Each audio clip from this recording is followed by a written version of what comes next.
ಗೆ ತಮಗೆಲ್ಲರಿಗೂ ಸ್ವಾಗತ. ಇವತ್ತು 25 ಜನವರಿ 2024. ಇವತ್ತು ನಮ್ಮ ಶೇರ್ ಮಾರ್ಕೆಟಲ್ಲಿ ಏನಾಯಿತು, ನಿಫ್ಟಿ 50 ಏನಾಯಿತು, BSE ಸೆನ್ಸೆಕ್ಸ್ ಏನಾಯಿತು, ಟ್ರೆಂಡಿಂಗ್ ಶೇರ್ಗಳು ಯಾವುದು ಮತ್ತು ಇಂಟ್ರಾಡೇ ಶೇರ್ ಯಾವುದು ಇವತ್ತು ಅಂತ ನೋಡ್ಕೊಂಬರೋಣ ಬನ್ನಿ. ಇವತ್ತು ನಿಫ್ಟಿ 50 ನೋಡೋದಾದರೆ ಸುಮಾರು 101 ಪಾಯಿಂಟ್ಸ್ ಅಷ್ಟು ಇಳಿಕೆ ಆಗಿದೆ. ಅಂದರೆ ಇದು ನಿಫ್ಟಿ 50 ಕ್ಲೋಸ್ ಆಗಬೇಕಾದ್ರೆ ಇವತ್ತು ಸುಮಾರು 21,352ಕ್ಕೆ ಕ್ಲೋಸ್ ಆಗಿದೆ. ಅದೇ ರೀತಿ ನಾವು BSE ಸೆನ್ಸೆಕ್ಸ್ ನೋಡೋದಾದರೆ BSE ಸೆನ್ಸೆಕ್ಸ್ ಕೂಡ ಅಷ್ಟೇ ಇವತ್ತು ಇಳಿಕೆ ಆಗಿದೆ. BSE ಸೆನ್ಸೆಕ್ಸ್ನಲ್ಲಿ ನೋಡೋಣ ಬನ್ನಿ. BSE ಸೆನ್ಸೆಕ್ಸ್ನಲ್ಲಿ ಸುಮಾರು 359 ಪಾಯಿಂಟ್ಸ್ ಅಂದರೆ ಸುಮಾರು 360 ಪಾಯಿಂಟ್ಸ್ ಅಷ್ಟು ಇಳಿಕೆ ಆಗಿದೆ. BSE ಸೆನ್ಸೆಕ್ಸ್ ಕ್ಲೋಸ್ ಆಗಬೇಕಾದ್ರೆ ಸುಮಾರು 70,700.67ಕ್ಕೆ ಕ್ಲೋಸ್ ಆಗಿದೆ. ಅದೇ ರೀತಿ ಟ್ರೆಂಡಿಂಗ್ ಶೇರ್ಗಳು ಅಂತ ಹೇಳಿದ್ರೆ ಸುಜ್ಲಾನ್ ಟ್ರೆಂಡಿಂಗ್ ಶೇರು ಇದು ಸುಮಾರು ಇವತ್ತು ಒಳ್ಳೆ ಏರಿಕೆ ಆಗಿದೆ. ₹1.35 ಅಷ್ಟು ಏರಿಕೆ ಆಗಿದೆ. ಇದರಲ್ಲೂ ಅನ್ಕೋಬೋದು ಇಂಟ್ರಾಡೇ ಮಾಡ್ಬೋದಲ್ಲ ಅಂತ, ಮಾಡೋಂಗಿಲ್ಲ. ಯಾಕೆ ಅಂತ ಹೇಳಿದ್ರೆ ಇದರಲ್ಲಿ SEBI ಅವರು ಒಂದು ಡಿಪಾರ್ಟ್ಮೆಂಟ್ ಏನಿದೆ ಶೇರ್ ಮಾರ್ಕೆಟ್ನ ಕಂಟ್ರೋಲ್ ಮಾಡುತ್ತೆ, ಅದು ಇದನ್ನು ರೆಸ್ಟ್ರಿಕ್ಟ್ ಮಾಡಿದೆ. ಇಂಟ್ರಾಡೇ ಟ್ರೇಡ್ ಇದರಲ್ಲಿ ಆಗಂಗಿಲ್ಲ ಅಂತ. ಅದೇ IRCTCನಲ್ಲಿ ಇವತ್ತು ನೋಡೋದಾದರೆ ಸುಮಾರು ಪ್ರತಿಯೊಂದು ಶೇರಲ್ಲಿ ಸುಮಾರು ಒಂದು 30 ಪೈಸೆ ಅಷ್ಟು ಇಳಿಕೆ ಆಗಿದೆ. ಅದೇ IRFCನಲ್ಲಿ ನಾವು ಇಂಟ್ರಾಡೇ ಟ್ರೇಡ್ ಬಗ್ಗೆ ಮಾತಾಡಿದ್ವಿ ನಿನ್ನೆ, ಸುಮಾರು ದಿವಸದಿಂದ ಇದ್ರ ಬಗ್ಗೆ ಮಾತಾಡಿದ್ದೀವಿ. ಇದರಲ್ಲಿ ಸುಮಾರು ₹1.95 ಅಷ್ಟು ಏರಿಕೆ ಆಗಿದೆ ಇವತ್ತು.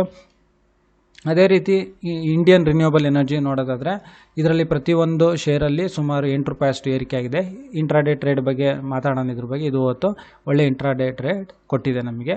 ಅದೇ ರೀತಿ ನೋಡೋದಾದರೆ HDFC ಬ್ಯಾಂಕಿಂದ ಟ್ರೆಂಡಿಂಗ್ ಇರೋದು. ಯಾಕೆ ಅಂತ ಹೇಳಿದ್ರೆ HDFC ಬ್ಯಾಂಕ್ ಹೋದ ವಾರದಿಂದ ಸುಮಾರು ಇಳಿಕೆನೇ ಜಾಸ್ತಿ ಇದೆ. ಏರಿಕೆ ಆಯಿತು ಬಟ್ ಇಳಿಕೆ ಜಾಸ್ತಿ ಇದೆ ಪರ್ಸೆಂಟೇಜು.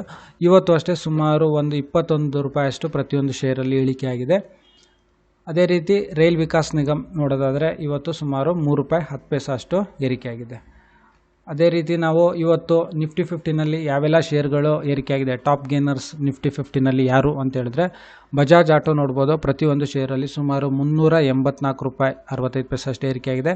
ಅಡಾನಿ ಪೋರ್ಟ್ ಸುಮಾರು ಒಂದು ₹25.70 ಅಷ್ಟು ಏರಿಕೆ ಆಗಿದೆ. NTPC ಸುಮಾರು ಹತ್ತಿರ ಒಂದು ₹6 ಅಷ್ಟು ಏರಿಕೆ ಆಗಿದೆ. ಕೋಲ್ ಇಂಡಿಯಾ ಸುಮಾರು ₹6.80 ಅಷ್ಟು ಏರಿಕೆ ಆಗಿದೆ. ಇಂಡ್ ಬ್ಯಾಂಕ್ ತುಂಬ ಇಳಿಕೆ ಆಗಿತ್ತು ನೋಡಿದ್ರೆ ನಾವು ಹೋದ ವಾರ ಎಲ್ಲ ಸುಮಾರು. ಇವತ್ತು ನೋಡಿದ್ರೆ ಒಂದು ₹21 ಅಷ್ಟು ಒಳ್ಳೆ ಏರಿಕೆ ಕಂಡಿದೆ. ICICI ಬ್ಯಾಂಕು ಸುಮಾರು ₹10.75 ಪ್ರತಿಯೊಂದು ಶೇರಲ್ಲಿ ಏರಿಕೆ ಆಗಿದೆ.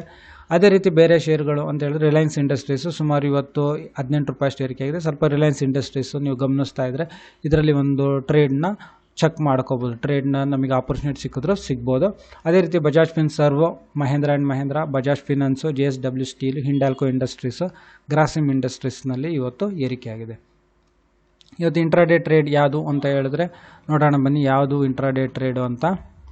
ನಿನ್ನೆ ನಾವು IRFC ಬಗ್ಗೆ ಮಾತಾಡಿದ್ವಿ. ಇವತ್ತು IRFC ಮಾಡಿದ್ರೆ ಒಂದು 10,000 ರೇಂಜ್ನಲ್ಲಿ ಒಂದು ಹತ್ತಿರ ಒಂದು ₹200 ಬರೋದು. ಕ್ಯಾಪಿಟಲ್ ಕಡಿಮೆ ಇಟ್ಕೊಂಡು ಮಾಡೋದೇ ನಾನು ಹೇಳ್ತಾ ಇರೋದು ಪ್ರತಿದಿನ. ಯಾಕೆ ಅಂತ ಹೇಳಿದ್ರೆ ಜಾಸ್ತಿ ಕ್ಯಾಪಿಟಲ್ ಅದು ನಿಮ್ಮ ಕೆಪಾಸಿಟಿ ಅದು. ಜಾಸ್ತಿ ಕ್ಯಾಪಿಟಲ್ ಹಾಕ್ತೀನಿ, 50,000 ಹಾಕಿ ಮಾಡ್ತೀನಿ ಅಂತ ಹೇಳಿದ್ರೆ 5ರಷ್ಟು ಲಾಭನೂ ಬರುತ್ತೆ, ರಿಸ್ಕು 5ರಷ್ಟು ಇರುತ್ತೆ. ರಿಸ್ಕ್ ಟು ರಿವಾರ್ಡ್ ರೇಷಿಯೋದಲ್ಲಿ ನಡೀತಿ. ಎಷ್ಟು ರಿಸ್ಕ್ ತೊಗೊತೀರೋ ಅಷ್ಟು ರಿವಾರ್ಡ್ ಬರುತ್ತೆ. ನೀವು ರಿಸ್ಕ್ ಕಡಿಮೆ ಮಾಡಿ 10-20 ಸಾವಿರದಲ್ಲಿ ಮಾಡ್ತೀನಿ ಅಂತ ಹೇಳಿದ್ರೂ ಯಾವ್ದಾರ ಒಂದು ಟ್ರೇಡು ನಿಮಗೆ ಸಿಗುತ್ತೆ ಗಮನಿಸ್ತಾ ಇದ್ದರೆ. ಇವತ್ತು ನೋಡೋದಾದರೆ ಇಂಡಿಯನ್ ರಿನ್ಯೂವಬಲ್ ಎನರ್ಜಿ ಒಂದು 200 ಶೇರ್ ಇಂಟ್ರಾಡೇನಲ್ಲಿ ತೊಗೊಂಡ್ರೆ ಒಂದು ಮಾರ್ಜಿನಲ್ಲಿ ಸಿಗುತ್ತೆ. ಒಂದು ₹8,000 200 ಶೇರ್ ಖರೀದಿ ಮಾಡ್ಬೋದು. ಪ್ರತಿಯೊಂದು ಶೇರಲ್ಲೂ ಒಂದು ₹8 ಅಷ್ಟು ಏರಿಕೆ ಆಯಿತು. ಇದರಲ್ಲಿ ₹8 ನೋಡಿದ್ರೆ ಒಂದು ₹1,610 ಒಂದು ಇವತ್ತು ನಮಗೆ ಇದೊಂದು ಟ್ರೇಡು ಕೊಟ್ಟಿದೆ.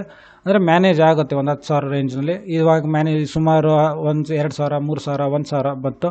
ಮಧ್ಯದಲ್ಲಿ 200, 300, 400 ತನಕನೂ ಲಾಸ್ ಆಯಿತು. ಓವರಾಲ್ ಆಗಿ ಒಂದೊಂದ್ಸಲ ಲಾಭವೂ ಬರುತ್ತೆ. ಲಾಭ ಆದಾಗ ದುಡ್ಡು ಎತ್ತಿಡ್ಕೊಂಡು ಲಾಸ್ ಆದಾಗ ಅದನ್ನು ಕೈ ಬಿಡಬೇಕಾಗತ್ತೆ. ಬಟ್ ಲಾಭನ ನಾವು ಜಾಸ್ತಿ ಮಾಡಬೇಕು, ಲಾಸಸ್ನ ಸ್ವಲ್ಪ ಕಡಿಮೆ ಮಾಡಿದಾಗ ಓವರಾಲ್ ನಾವು ಪ್ರಾಫಿಟ್ ನೋಡ್ತೀವಿ. ಶೇರ್ ಮಾರ್ಕೆಟಲ್ಲಿ ಟ್ರೇಡ್ ಮಾಡ್ತಾ ಇದ್ದೀವಿ ಅಂತ ಅರ್ಥ. ಆಯಿತು, ಈ ವಿಡಿಯೋ ನೋಡಿದ್ದಕ್ಕೆ ತಮಗೆಲ್ಲರೂ ತುಂಬ ಧನ್ಯವಾದ. ದಯವಿಟ್ಟು ಈ ಚಾನಲ್ನ ಸಬ್ಸ್ಕ್ರೈಬ್ ಮಾಡ್ಕೊಳ್ಳಿ, ಲೈಕ್ ಮಾಡಿ. ತಮಗೆಲ್ಲರಿಗೂ ತುಂಬ ಧನ್ಯವಾದ.